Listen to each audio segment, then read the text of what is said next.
And welcome back to another video. Today's video is going to be a little bit different than any other. If you're familiar with my channel, I do a lot of reselling videos and videos on USPS and certain things in the reselling community. I also do videos on other YouTubers that you might want to watch or connect with that also do online reselling. They go to estate sales, they go to garage sales and things like that. So if you're interested in that kind of stuff, please hit the subscribe button down below. However, just recently I stopped posting on YouTube. I actually closed my eBay store that I had, and I actually stopped selling on Facebook Marketplace. I would like to thank a few YouTubers out there, one of them being Victoria Adventures with Victoria Nana Tink Treasures. If you're not subscribed to them, please go subscribe to them. And I would like to thank her for her prayers, and Johnny from Return of Cajun Roots Reseller. I would like to thank them for their prayers for myself and for my mom. Now, if you don't know my mom's story, back in 2016, she was actually I actually brought her to the hospital to do a biopsy on her lungs, and we found out that she had stage 4 lung cancer. It was very heartbreaking, and we didn't know what was going to happen. At first, she didn't want treatment, and then she wanted treatment because I begged her to at least try. I lost my dad at 56 to cancer. I lost my favorite aunt at 42 of cancer. And now I was ready to lose my mom. But I didn't want that to happen.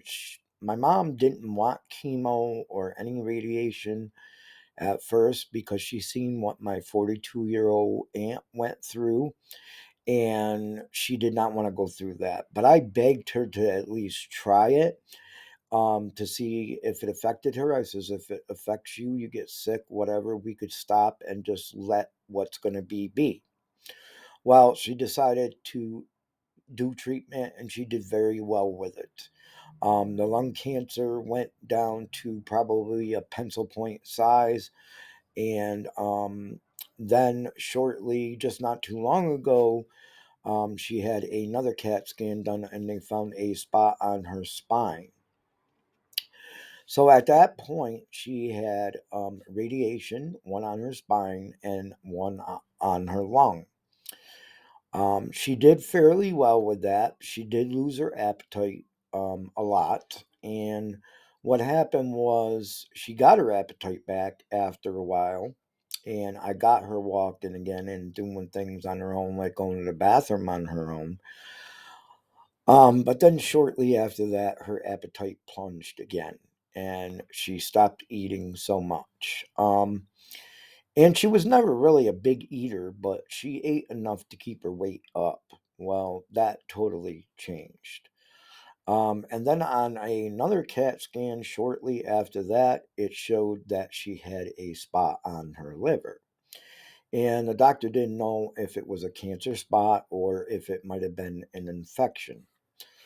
So I took her to Syracuse University Hospital in New York. That's where I live. I live in Rome, New York. I took her to the hospital to have a biopsy done, and unfortunately, it was cancer of the liver. Now, she was okay pretty much when we found out that. However, her health plunged after that. Like I said, she stopped eating and wasn't eating very much. She was getting very skinny and things like that. And once I had called her oncologist to find out if it was liver cancer or just an infection, he said, sadly to say, it is liver cancer. Now, she was in good health and she was eating and walking and doing all the regular things she was doing. She probably would have been able to get treatment on that liver cancer and live a couple or a few more years, because she did good with the lung cancer and got lots of years added to her life because I begged her to do that. However, she was in bad shape, and the doctor said that he didn't want to put her through no more. So I asked the doctor how long she had, and he said about 3 months. Well, after he said that, her health just plunged even more. She stopped eating totally. Her body basically ate itself. All her bone, all her meat was gone. All her muscles were gone. Her eyes was sunken in. The sides of her head was sunken in. Her legs, her stomach, all sunken in, and she became very worse and ended up dying within 5 days. Like I said, the doctor said a few months. Well, she ended up dying in 5 days. But mainly, the reason why she died in 5 days was because she was not eating right. I was giving her water out of a syringe every few minutes. And at first, she was drinking out of the syringe and swallowing it okay, but then she became unable to swallow. Basically, when I gave her water in the syringe, it would just trickle down her throat and then she would choke a little bit.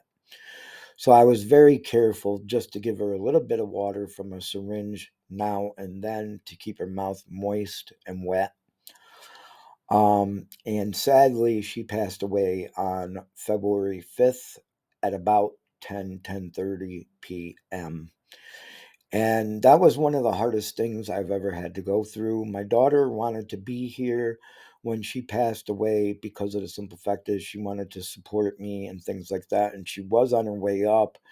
But by the time she got here, it was too late. She had already passed. Luckily, I was on the phone with my brother Terry from Schenectady, and he was on the phone when she did pass. And when she did pass, I cracked down and I cried, and it was very emotional, and I was just like, I'm sorry, mama, I'm sorry. And it was very, very hard on me to take. My brother was on the phone and he goes, you don't need to be sorry. You've been taking care of mom through it all and to the end, and you don't have nothing to be sorry about. um so I took that into consideration, but it was very hard to see my mom pass on. Now, I did not exactly see her take her last breath, which I'm glad of. What happened was she was breathing kind of heavy and just spaced out. Her eyes were rolling back in her head, and I gave her a little bit of morphine because I figured it was about time. Because what had happened was she had a heart rate of 60, which is a normal heart rate, and then what happened was the heart rate shot from 60 to 135 3 times. And I was like, oh God, it's time. It's almost time that she's going to go. So after her heart rate shot from 60 to 135 a few times, the heart rate went down to like 40 beats per minute. Her oxygen level, I had a little oxygen thing on her finger, and her oxygen level plummeted all the way down to 35. And I was on the phone with my brother at that time, and I says, I think it's time because her, oxygen level is only 35, her heartbeat's only 40. I was in the living room. She was in the hospital bed that was provided by hospice. They helped out a lot. And I was rubbing her head. And what I did was I got up to go in the dining room for 1 second. I went in the dining room for 1 second, turned around, and she was gone. And that's when I broke down to my brother and said, "Oh God, she's gone, Terry." And I cried a lot. I did. Um, it was very hard on me. I was the only one here. There was a brother that came up from Albany. He didn't end up staying with me. Ended up trying to cause a bunch of trouble, even when my mom was dying. Okay. So I was all alone with my mom when she died and passed, and it was very, very sad to see. Um, People don't know how hard it is to see someone die, even if it's just a friend, or a child, mother, grandfather, whatever the case may be. Even strangers, when they die and we hear about their stories, we have some sad feelings for that person. And it was very hard for me, and I'm coping with it a little bit better now. But especially it was hard for me when the funeral parlor, first hospice, had to come and pronounce her dead. And then what happened was the funeral parlor came in with a stretcher and a board, and they came in with a red velvet body bag and plastic. And they told me everything they were going to do. What they did was they set the red velvet body bag down on the stretcher, and then they put the plastic down underneath, no, up above, inside the red velvet body bag, and then laid my mom in there. And they did ask me if I wanted it closed when they took her out or open. And I told them it didn't really matter to me. So they did end up closing her up and taking her out. But it was so hard to see my mom zipped up in a body bag to go out of my house. Um, but she put up a long fight. I mean, she was 71 years old, so she did live her life.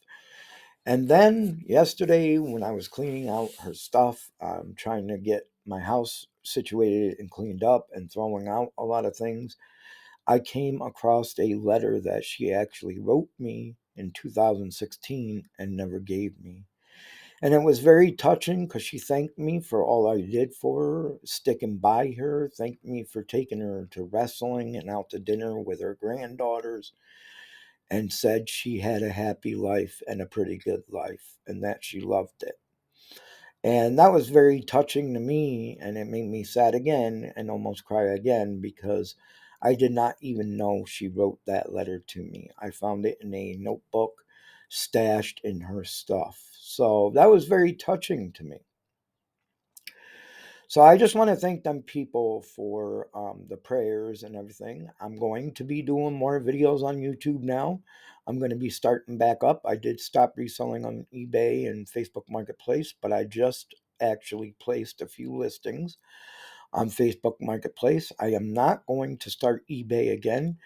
And one of the reasons why I'm not going to start eBay again is because there's more fees and there's more time that has to go into that. So, but I am going to start selling more on Facebook Marketplace. It is less fees to sell on Facebook Marketplace and more money in my pocket. I will probably do some more videos on Facebook Marketplace. And of course, I will continue to do videos on other online resellers and online YouTubers. If you're interested in the reselling business and getting questions answered or trying to figure out how to start your own business or run your own business, please go in my previous videos and watch them. You can learn a lot from them. I did lots of videos on other YouTubers and online resellers also that teach you how to run your business, how to ship items, how to source items, and things like that. So please hit the subscribe button down below. If you have any questions, comments, or concerns, you can leave them down below. If you need help in any way, if you need to talk to someone or you're having issues, you can always email my business email that will be down in the description down below, and I will get back to you and gladly talk to you. As I need a friend, there might be other people out there that need a friend, and I will definitely lend my ear to you and my thoughts. Thank you, and I will see you in my next video.